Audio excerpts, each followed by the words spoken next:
All right. Good afternoon, everyone. Just a brief announcement before we get started. Thank you. This morning, in advance of the President's call with the G7 leaders, the Secretary convened a call of the foreign ministers from France, Germany, Italy, and the United Kingdom. On that call, he discussed with them working together to coordinate a response to Iran's attack on Israel. Further discussed how to coordinate diplomatic efforts moving forward to ensure stability in the Middle East.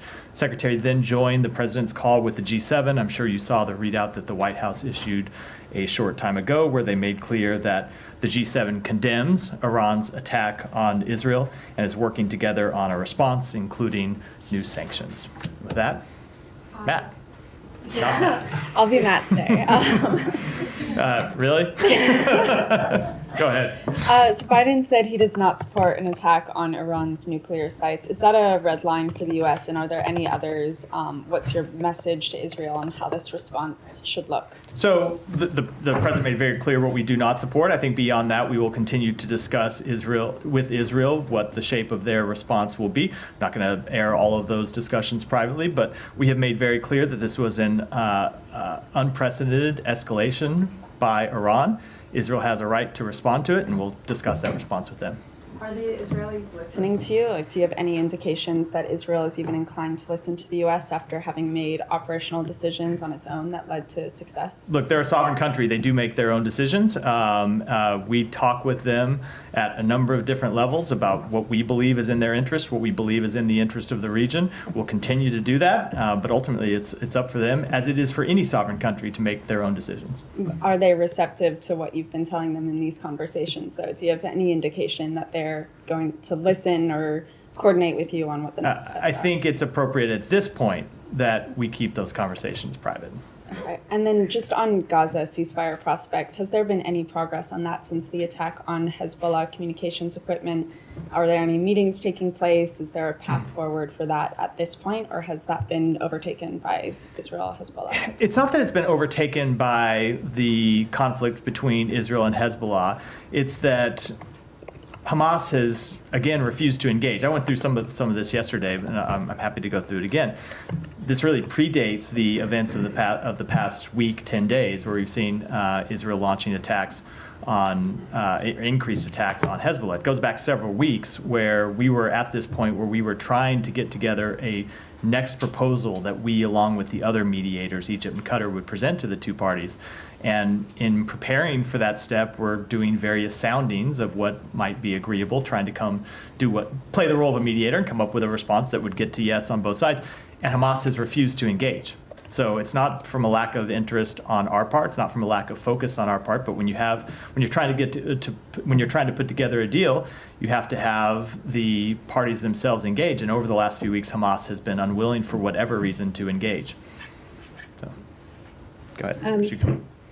You seated your right, yeah. Well, I was late. I'm sorry. I was on the phone. Just to bounce off Gaza, Israel is still, they don't have as many troops in Gaza at the moment, given their movement of a lot of troops up north.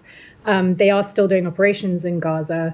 Can you give us any kind of update on what their next steps are in Gaza in terms of any kind of transition phase? Is there anything that they, in terms of what their plan is, if there are no communications with Hamas? I know that a lot of this is under wraps, but any kind of how the U.S. is pivoting? I think they should speak for what their next plans are. Obviously, we have been clear about what we believe the post-conflict period should look like in Gaza, but when it comes to what Israel's plans are, it's something that they should speak to. Okay, and on Lebanon, you mentioned yesterday the number of Americans who have registered with the U.S. Embassy to get information in case they should want to leave. Do you have an update on numbers and any update on any U.S. assistance for helping those Americans to leave? Yeah, so there are now around 7,000 people who have contacted us. Not all of those are looking for assistance to leave, but we ask people to register with us for more information, and then we provide them information. Some of those, I presume, will eventually look to depart Lebanon, and some of them will want to stay, but their plans may change over time. Their interests may change over time. That's the number of people who have registered with us. In terms of the U.S. helping people leave the country. So for the past several days, we have been working, or past really going back to September 28th, we have been working to make seats available or to find seats available on existing commercial flights. We have been able to identify over 800 seats over that time. A number of them have been used by American citizens. In all cases, not in all cases have they been filled. And then today, we were able to organize a flight from Beirut to Istanbul to allow other American citizens to leave. It's been a priority for us to enhance the capacity of flights in and out of the region. So we've contracted with additional carriers to facilitate the transport of American citizens. There was a flight that left a couple of hours ago from Beirut, had a capacity of 300, had somewhere a little over 100 American citizens and their family members who departed on it. Okay, thank you. And just one final question. There's been reports of an American citizen killed in Lebanon. Can you give us any? We have seen those reports. It's our understanding that it was a legal permanent resident, not an American citizen. But we obviously offer our sincerest condolences to the family on their loss. Sorry, just on the flight. Yeah. Flights, excuse me, from Lebanon, from Beirut. There was just one flight today Just one flight today. And I should add, to Istanbul. let me just add for context, we do hope to organize additional flights in the coming days, depending on demand. If there is demand for those flights, we hope to organize additional flights. I won't be able to announce them in advance because oftentimes you understand, of course, how difficult the situation is, and times that we'll hope to have flights and won't be able to get them in or out for whatever reason. But I will be able to, after they have occurred, come here and talk about it. Okay, and then you said since September 28th, you managed to secure about 800 seats on existing flights, not contracted correct, flights, but existing flights, right? But you don't have any idea how many people actually took advantage of those seats? I don't. I can try to follow up after the briefing and see if we And can get the exact number. those are all, those 800, so 100 seats that you had secured were on Middle East Airlines? Correct. It's the only commercial carrier currently Right. flying out of Beirut. Okay, and are there plans for more of these contract flights? We are going to look to organize them in the coming days. We're going to keep trying to do both lines of effort. Identify seats on existing commercial flights, and then to the extent there is demand, and we do expect there will be demand at least for the next several days, and then we'll monitor as we go forward. We do expect to organize additional flights out of Beirut. Okay, and then when you mentioned earlier about the Secretary's call this morning with the Quint, I believe it was, I'm Correct. sorry, I missed that. Yep. You also said that you guys are still in touch at a variety of levels with the Israeli government. In terms of the Secretary's conversations, when was the last time he spoke to either his counterpart or Ron Dermer or anyone? Was it last week yesterday. in New York? Yesterday. Yesterday. Okay. So, and what was the result of that? So the Secretary, along with other members of the administration, had a number of phone calls with the Israeli government yesterday. Obviously, the Secretary was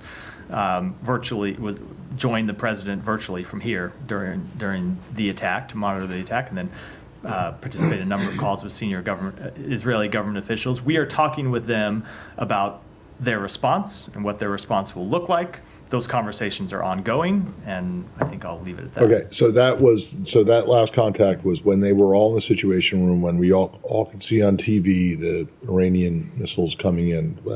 It was after that? So on the margins of that, I'll leave it at that. Yeah. Okay, but so far today, you're not aware of any? No, not as of this point, which isn't to say that we won't have any. And I should make clear that sometimes we read these calls out, and oftentimes we don't. All right, and then just back to, because I realized I forgot to ask it.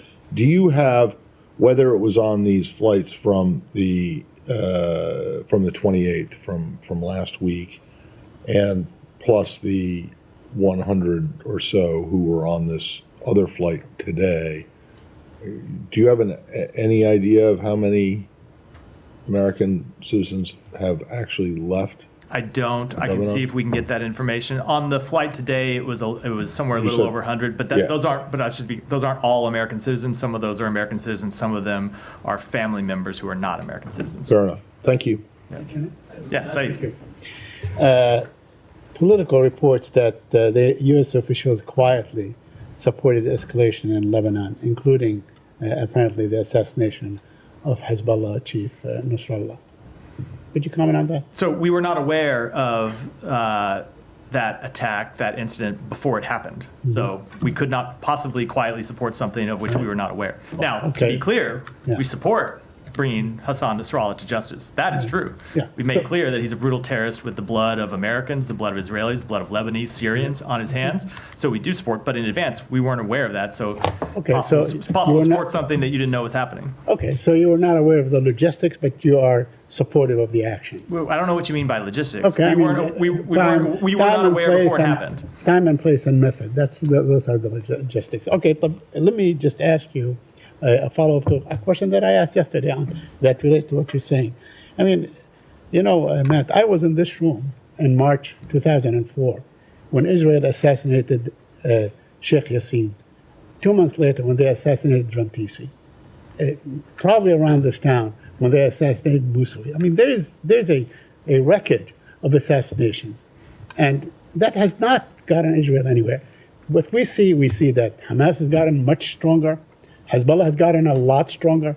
It seems that they are doing everything except looking at the cause of the problem, which is the occupation, a military occupation of a people that it's been overdue for them to be free from the yoke of occupation. Do you agree with that? So I spoke to this in response to a nearly identical question from you yesterday, and I will make clear, look, obviously there is a long history of conflict in this region, and we will continue to make clear that Israel has the right and the responsibility to defend itself from terrorism. It is the same right that every country has, and every country, if it had a terrorist just across the border, a terrorist organization just across from its borders attacking it, would take action to defend itself. I don't think that is a innovative or should be even a controversial statement.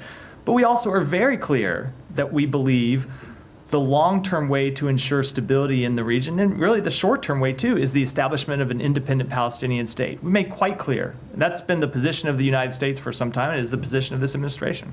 Okay, so you agree then that Israel has an obligation to end this occupation. It's time to end this occupation and allow people to have their own freedoms, their own level of integrity, measure of integrity that, like the president. We absolutely do want to see the establishment of an independent Palestinian state where Palestinians can choose their own future. Now, while that obviously requires some very important steps by Israel, and it requires a change of direction from the government of Israel, there are steps that would require the Palestinians to take as well.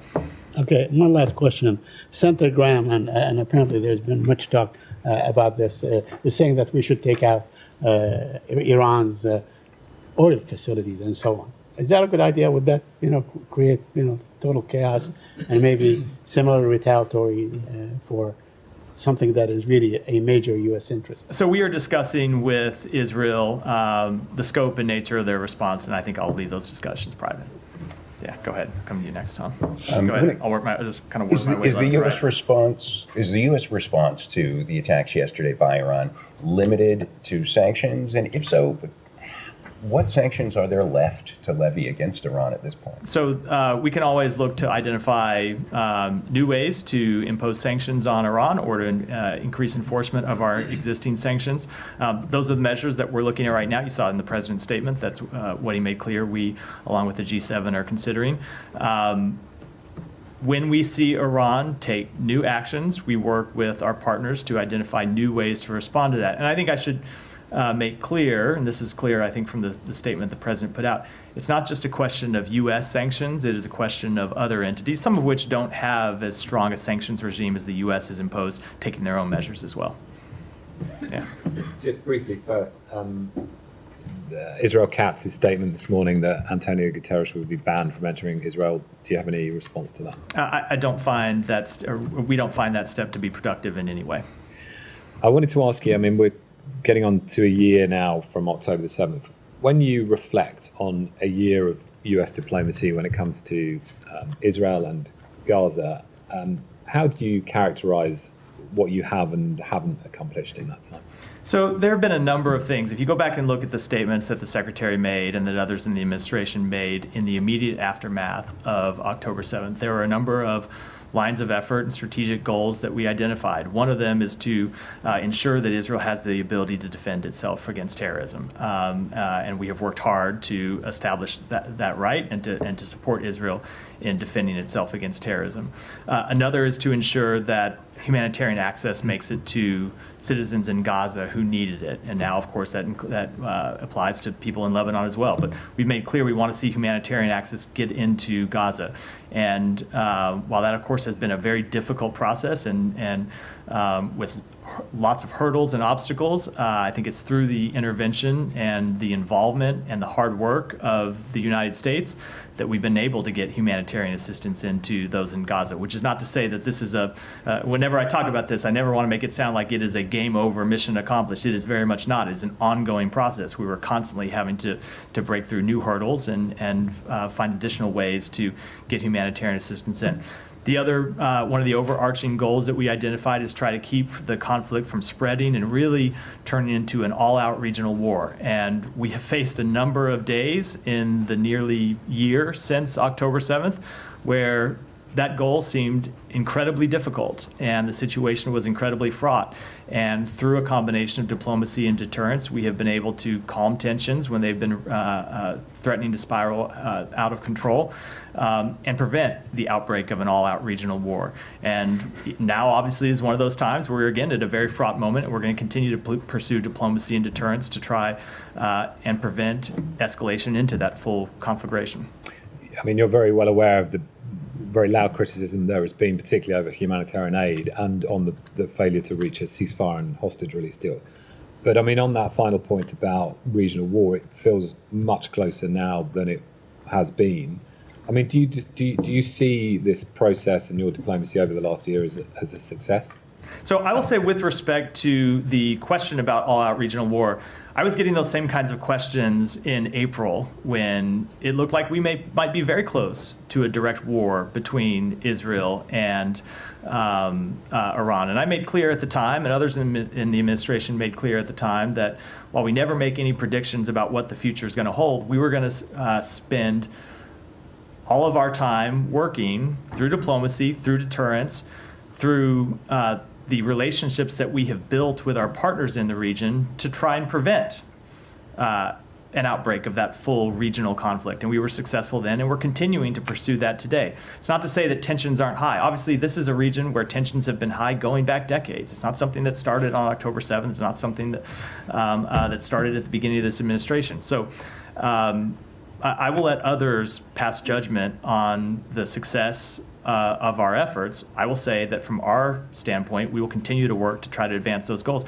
And I would also say, when it comes to humanitarian, getting humanitarian assistance into Gaza, yes, of course, the results have not been sufficient. The outcomes have not been sufficient. There are things that we're trying to improve all the time. But it is because of the United States involvement that we have gotten humanitarian assistance in the first place, that we've seen it increase at various times, that we've seen it sustained, and it is through our continued involvement that we will try to address obstacles as they come up. I'll say, with respect to a ceasefire, yes, it has been a major priority of the United States to get to a ceasefire, but that requires the two parties themselves to come to the table. And there have been times when Israel has thrown up obstacles that have made it difficult, and we've been working through those and applying all the diplomacy we can to try and overcome those obstacles. And there have been times that Hamas has been the obstacle. And obviously, we don't have a lot of influence on Hamas's decision-making process. There are others that do, Iran chiefly, and it's I would hope that others in the region would step up to the plate as well. Obviously, that's not what we've seen them do. And finally, I just wanted to put to you, Ronald Reagan's diary entry for August the 12th, 1982 describes how he phoned Prime Minister Begin of Israel and told him to stop bombing Beirut, or the US-Israel relationship would be endangered.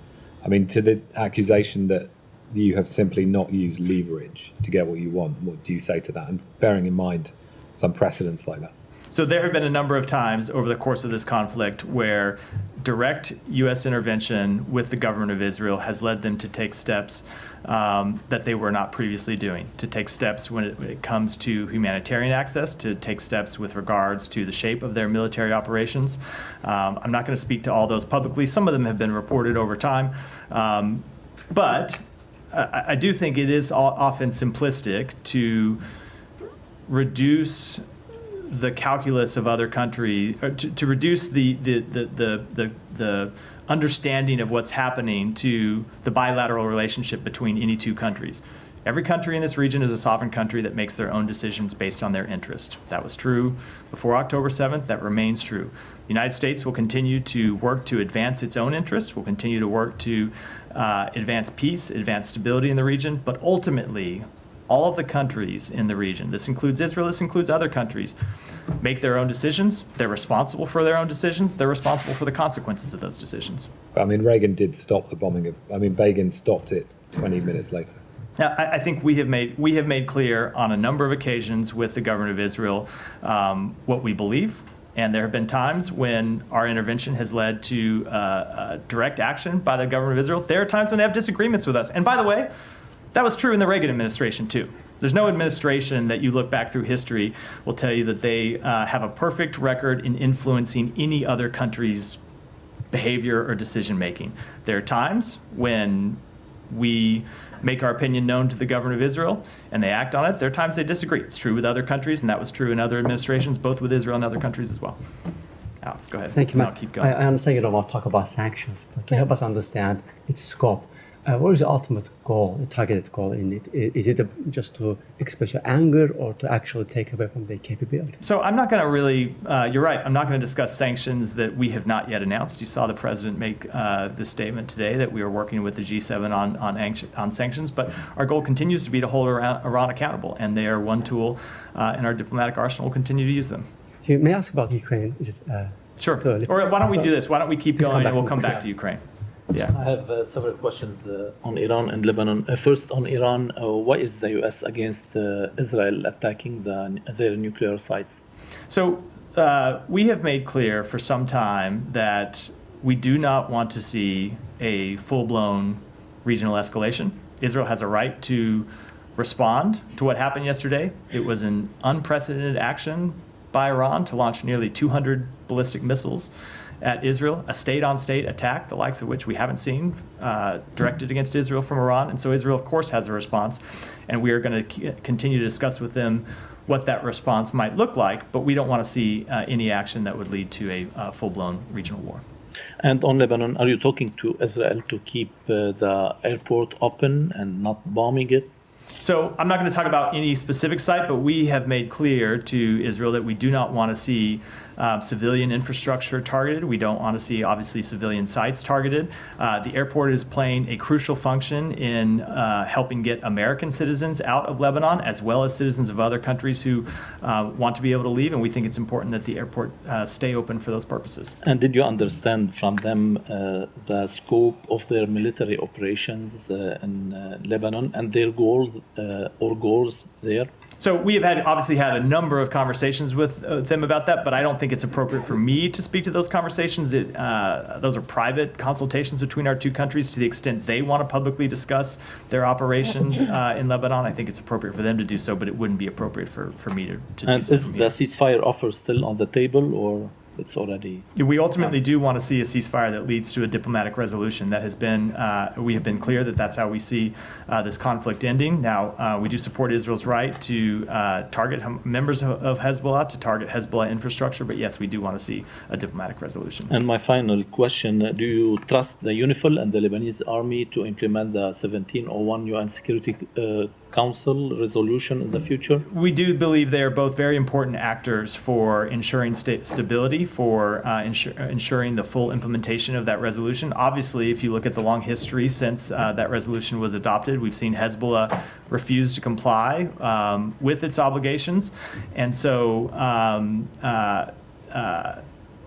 we would call, again, as we have over many years, going back, predating this administration, for Hezbollah to pull back from the border, to comply with the requirements of 1701. And UNIFIL and the Lebanese Armed Forces play a very important role in ultimately implementing that resolution. I would just say, the only thing I would say is that We are in the middle of a dynamic situation right now. Obviously, for some years, you've seen this difficult situation where the LAF and UNIFIL were not fully able to enforce that resolution because of the presence of Hezbollah forces who just refused to fulfill their obligations. We are in a dynamic situation right now. It's hard to say how it's going to shake out, but look, ultimately, what we want to see is that resolution implemented. Thank you. First, I want to press you on your answer to Tom. Israel declaring the Secretary General of the United Nations a persona non grata. We're not talking about the head of UNRWA. We're talking about the head of the UN itself. You said, your answer to him, you said that's not productive.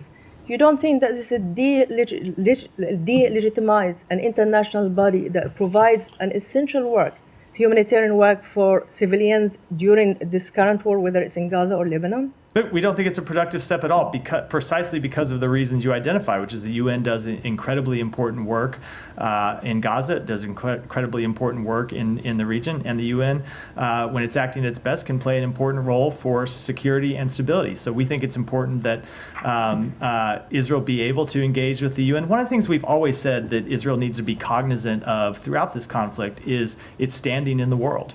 And steps like this are not productive to improving its standing in the world. Sure, but do you condemn it? I mean, my point is, can you use any leverage to reverse this decision? Because I have made clear. I don't always like when people put other words in my mind or in my mouth. I've made quite clear what we think about this, and let's see what happens moving forward. Okay. The second question is. The Secretary and you often say that Israel has the right to defend itself, but how it does it, it matters.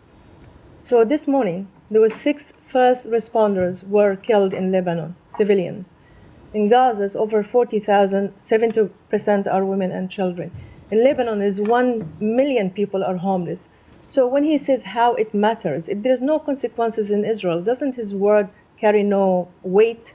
Does it mean that it's really a statement for public consumption? Absolutely not. Why? Absolutely not. Look, wars have horrific consequences. They always have. They always will. And these wars have had horrific consequences for the people of Gaza and now for the people of Lebanon. It is why the U.S. has worked so hard to try to reach a diplomatic resolution to the conflict in Lebanon. And what you saw going back months is Hezbollah refusing to stop its attacks on civilian targets inside Israel.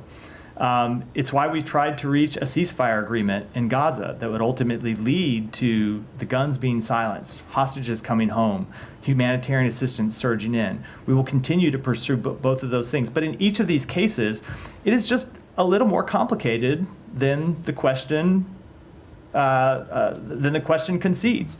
It is more complicated when you have terrorist groups that hide inside civilians. When you look at the death of Hassan Nasrallah last week, where was he? Was he on a military compound? Was he on a compound that Hezbollah built where there were only members of Hezbollah? No, he was underneath a civilian apartment building. And when you look at what has happened over and over again in Gaza, you've seen Hamas hiding not just in apartment buildings, but mosques and schools. Now, we've been very clear with Israel that doesn't lessen their obligation to do everything possible to be mindful, to minimize and reduce and eliminate civilian casualties, but it's an extremely tough situation. It's every military in the world would face extremely challenging circumstances trying to take on a terrorist organization that was committed to targeting civilians, not just targeting members of the military, but targeting civilians. And at the same time, they do it hiding among civilians. That's what makes the situation so difficult. And just finally, do you see this current escalation and a military conflict as a result of U.S. failed diplomacy, or is it Netanyahu's government trying to drag the U.S. into a bigger war? So again, it's a little bit of a simplistic question about a complicated situation. There are 2 parties to this conflict. I don't know, it's a simplistic question. Israel is one party to this conflict, and Hezbollah is the other party to this conflict. When you look at the conflict in the north, it's a conflict that Hezbollah started on October 8th, that they could have ended any day since then. It's not a conflict that Israel starts, it's a conflict that Hezbollah started that they could have stopped by stopping firing rockets. So I will say, as I said in response to an earlier question, we've been at similar situations over the past 12 months where situations were incredibly high and it looked like we might get into a full-scale war. And the combination of our deterrence and diplomacy and the hard work, not just of the United States, but our allies and partners in the region, has been successful in preventing that from happening, which is never a prediction of future success. But to us, it tells us that we ought to stay at it and keep working and stay at the diplomacy and the deterrence, work with our partners. And that's what we are going to continue to do. Yeah, go ahead, and then I'll come. Very specific one, because you have been talking about, you've been asked about 1 year on. You talked about how one of the challenges that the US faced was to help get more aid in. Reuters has been reporting that sources who work in aid delivery say that Israel has introduced this new customs rule that makes individuals who are delivering aid now have to sign forms to say that they, to accept liability for false information. And then there's lots of individuals working on delivering aid who don't want to sign it because they fear they could be legally liable if any of that aid falls into Hamas's hands. And as we know, aid has fallen into Hamas's hands. It has apparently had a knock-on effect and is reducing the amount of aid that's being delivered, particularly in the last 2 weeks and particularly via the route from Jordan.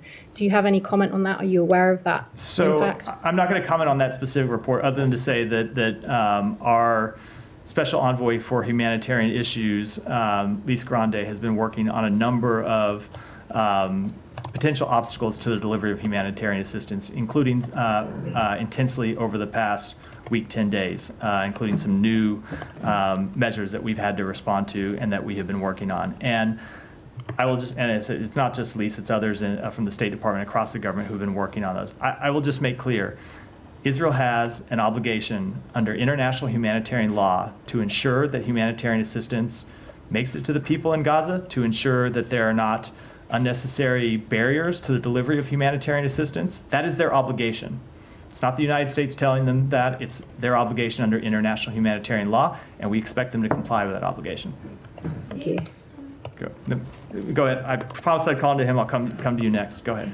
But just before I start my questions, I have a follow-up on Michelle and Said's question regarding the oil facilities and nuclear facilities in Iran. Do you consider them legitimate targets? Because they are for civilians' infrastructure, isn't it? Look, I just don't think it's productive for me or appropriate at this point to talk about our ongoing discussions with the government of Israel. It's clear that this was an unprecedented escalation by Iran. Israel has the right to respond to it. We're going to have discussions. We're having discussions about what that response will look like. And at this point, I don't think I should talk about those. And the reason why we ask about it, because it's not just Senator Graham who mentioned that. Reports in Israel saying that the retaliation will be in a couple of days and it will target oil facilities. Look, we're obviously not responsible for the comments of members of Congress. It's an independent branch, and they say all sorts. Various members say all sorts of things, and I'm certainly not going to speak to reports, anonymous reports that may or may not be accurate. We're having conversations with them about the nature of their response, and I really think it is most productive for a variety of interests that we keep those conversations private. All right, I want to talk about the ground incursion, the Israeli ground incursion in Lebanon. When it started, or hours before it started, it was reported that it was an understanding between the United States and Israel to keep it limited and targeted toward positions of Hezbollah in the south. But now, after 48 hours, the IDF is taking casualties. Missiles from Hezbollah are still flying over to inside Israel. Does this risk that this limited incursion turns into a full-blown invasion to southern Lebanon? Look, there has always been the risk, even before. Even before these limited incursions began, there's always been the risk of a full-blown war between Israel and Hezbollah, and it's something that we have been engaged with for some time. So, and if you look at history, the history of Israeli invasions of Lebanon and how those have rolled out, and how Israel has occupied Lebanese territory for extended period of time. Everyone here is well aware of the history of this region, and it is why we are continuing to work ultimately to pursue a diplomatic resolution to this. I don't want to try and predict what the future's going to bring because it's impossible for anyone to do that, let alone me. I'll tell you what we're trying to pursue. My final question. I received a text yesterday from a friend of mine from the other part of the world. She was in shock that for her it seems that the United States is so weak and helpless in influencing Netanyahu. I know that I asked similar question about it yesterday, and your answer was that they are sovereign, they take their own decisions, but you are involved in that area militarily as well. You defend them, you shot down missiles that directed at them, but you don't seem to influence them even to your interest. And a lot of people in the area and the region there lost faith, and there are a lot of talks about that you're not actually trying to, you're just complicit. And all that you talk about de-escalation and a humanitarian situation and all that is just a smoke to allow Israel and enable it to do whatever it wants. Well, I obviously don't agree. And I will say when it comes to the answer that I gave about them being a sovereign country, it's not my answer, it's reality. It's a fact. Israel's a sovereign country. Every other country in the region is a sovereign country. There is no country in the world that the U.S. dictates to how they conduct their security policy, how they conduct their foreign policy. We present what we believe are in the best interests of the United States, what we believe at times are in Israel's interest, what we believe are in the interests of other countries in the region. But as I said, ultimately Israel has to make its own decisions, and they have to bear the consequences of those decisions for good and for bad. And there have been a number of decisions they have taken we have agreed with. There have been a number of decisions they have taken that we disagree with. And we have very clear conversations about them, but it's just not that simple that any country in the world, I shouldn't say any country, but the countries in the world take their direction from other countries. We don't have that type of relationship with Israel. We don't have it with other countries. We don't expect any country in the world to do exactly what the United States thinks is in their best interest. All we can do is make clear what we think is the right path forward and what we think are the risks, and there are real risks of pursuing alternative paths.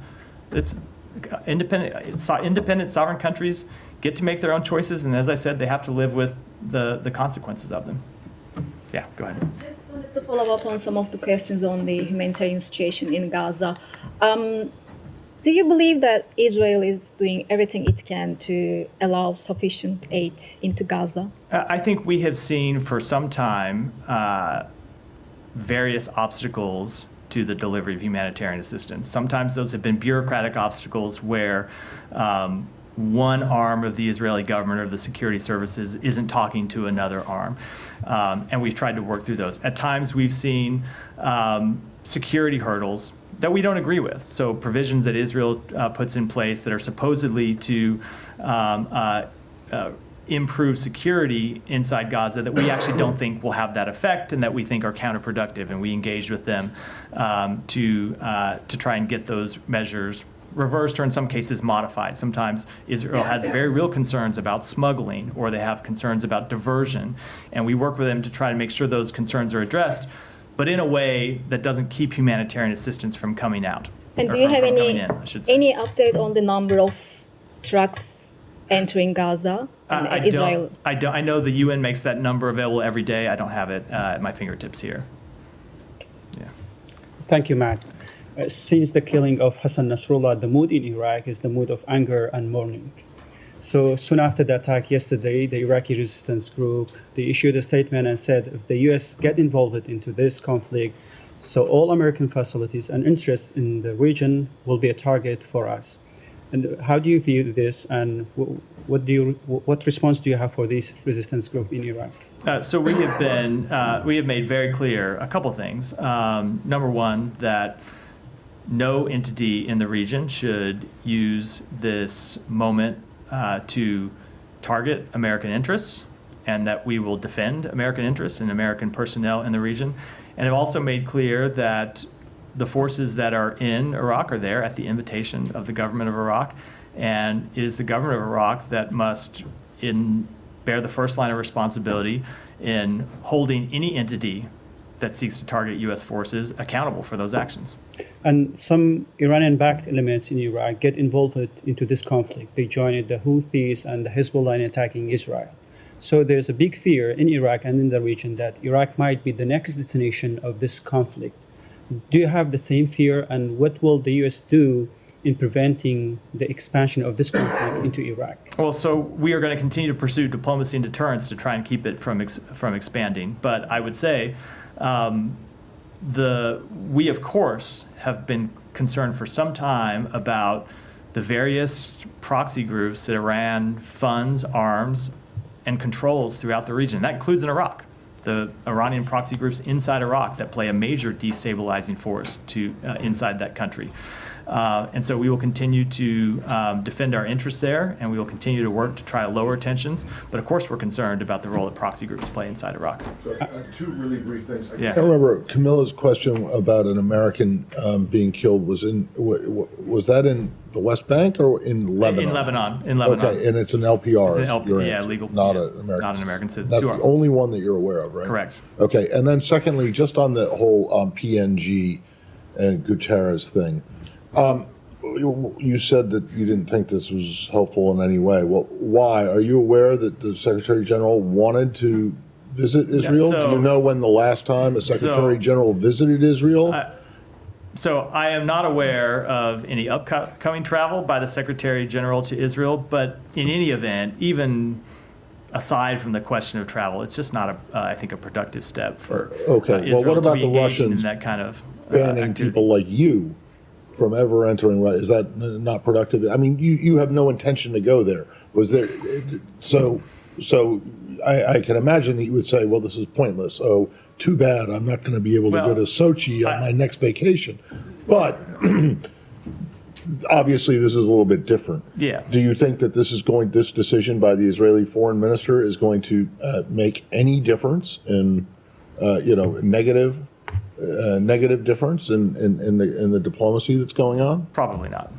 Probably not. Probably not. So then why? Then I don't understand why. Why do you even care? Because one of the things that we have made clear for some time is that Israel has to think about a number of things as it handles its relations with the world, as it handles these conflicts. One, of course, is its security situation.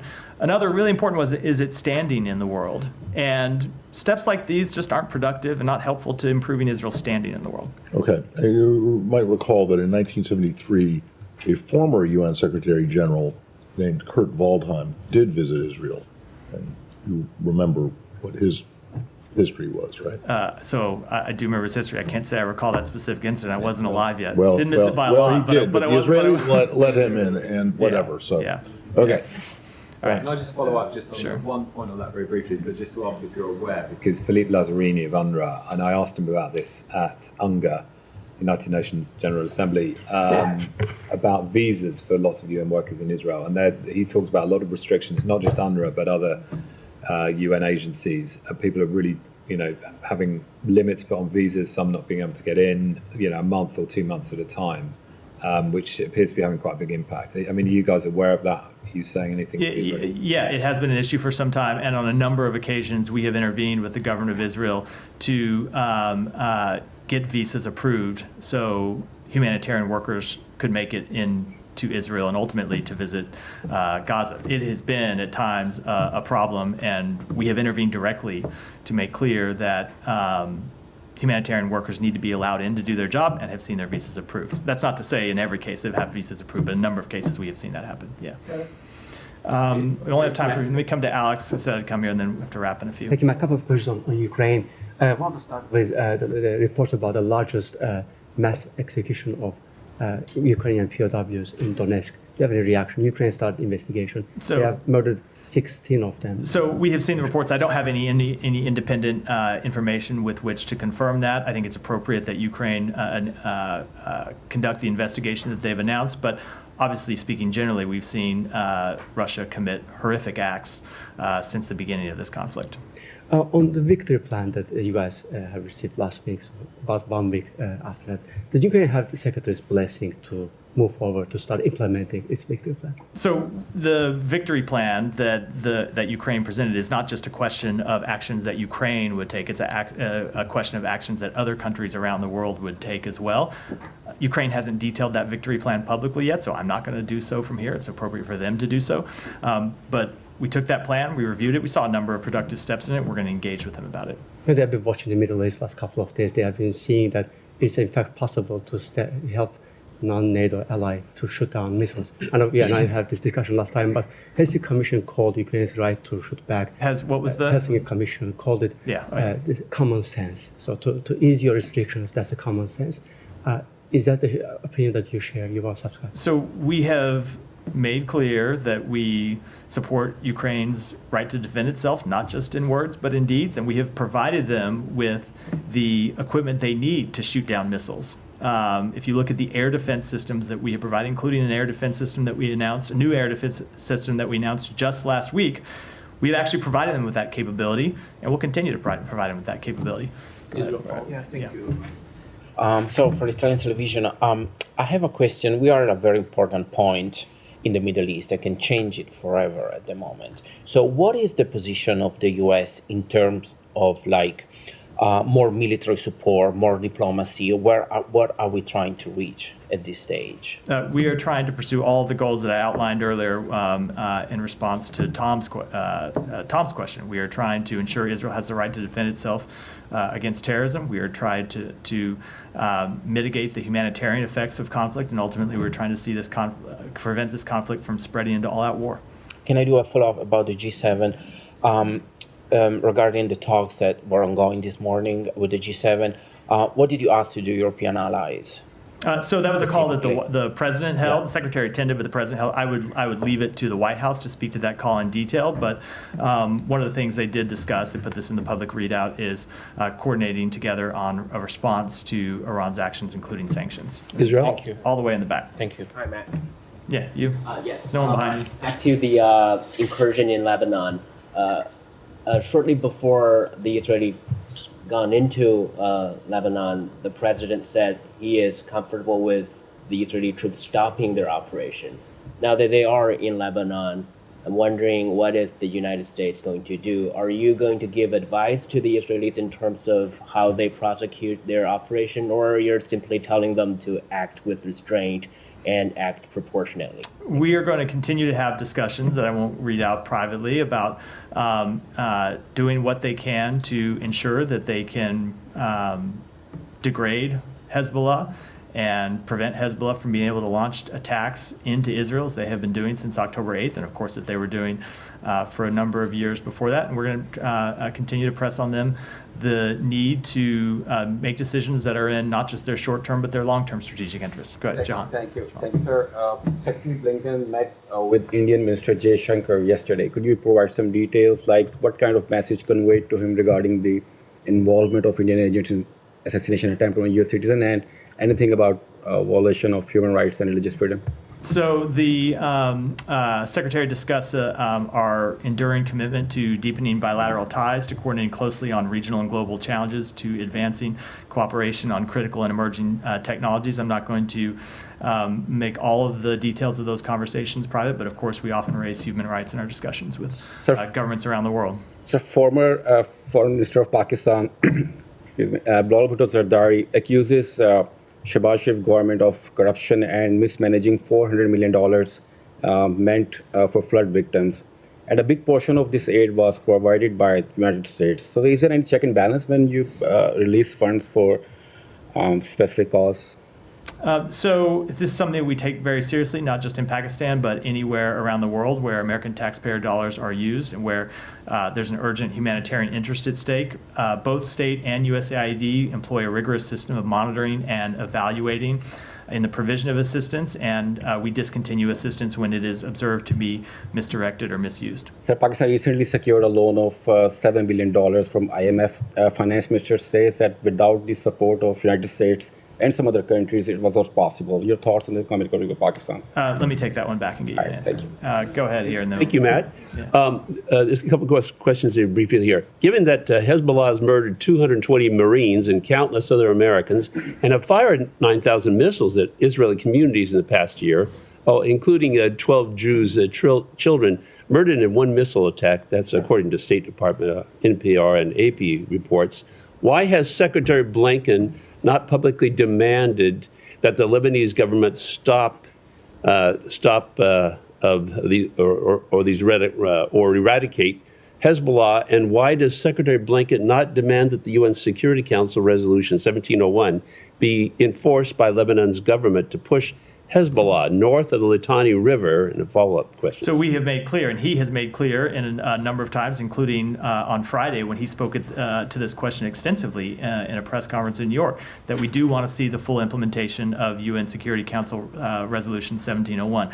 I would just say the first question I think is a little simple and maybe leaves out the very rough history of civil wars inside Lebanon that I don't think anyone wants to see repeated. But of course we don't see any role for Hezbollah in the governance of Lebanon. We don't want to see Hezbollah continue to be able to maintain arms outside of. So we do continue to support efforts to degrade Hezbollah's capability. They're a terrorist organization with the blood of American citizens on their hands, and we want to see 1701 implemented. Okay, since the Palestinian Authority, which has a U.S.-trained police force, paramilitary force, has done nothing to stop Hamas and Palestinian Islamic Jihad in Judea and Samaria, why is the State Department continuing to funnel millions of American dollars to Abbas? What? You mean in the West Bank? Okay. The Palestinian Authority is referred to the West Bank? Yeah. Which is, they have a U.S. police force, paramilitary force. So why is the U.S. Department did nothing to stop Hamas and Palestinian Islamic Jihad in Judea and Samaria?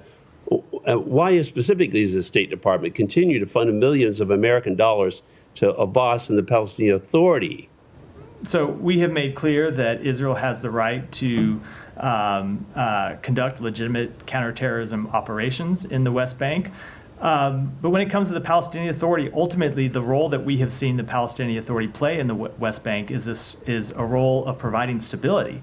And if you look at the security situation that Israel has faced with challenges in Gaza, with challenges on its northern border, the last thing that is in Israel's security interest is further instability in the West Bank, which is why on a number of occasions we have made clear to Israel that they should not take actions to undermine the Palestinian Authority, and in fact should take actions to strengthen and bolster the Palestinian Authority, because it's key to Israel's security interest to do so. Okay. Let me move on. I've got time for a couple more. Go ahead.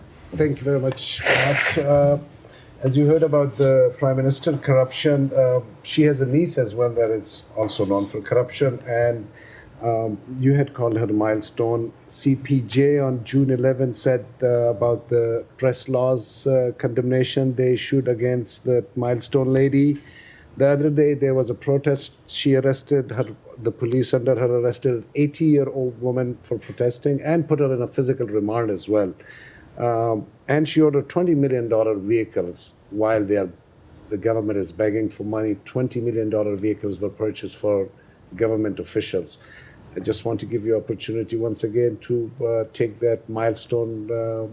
I'm just to say I apologize sometimes, because I know this is often my answer to your questions.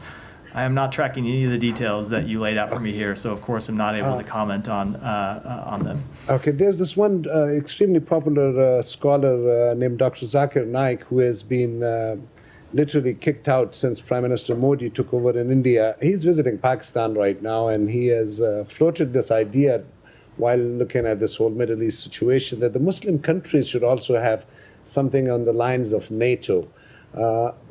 Would the U.S. support an idea like this, where at least the Muslim countries, whether one Muslim country like Iran is doing some? So I haven't seen any serious proposals along those lines, and I think it's well, I'll leave it at that. Okay, just one last question. Just one last question. Balochistan Bar Association president yesterday said that the Chief Justice should not get extension beyond 25 October. Today there was a big lawyers' protest rally outside Supreme Court. This extension in the judiciary, does the U.S. at all look at it with weird or no? These are ultimately questions that are for Pakistan to decide. With that, we'll wrap for today. Thank you Thanks, so much, everyone. Matt.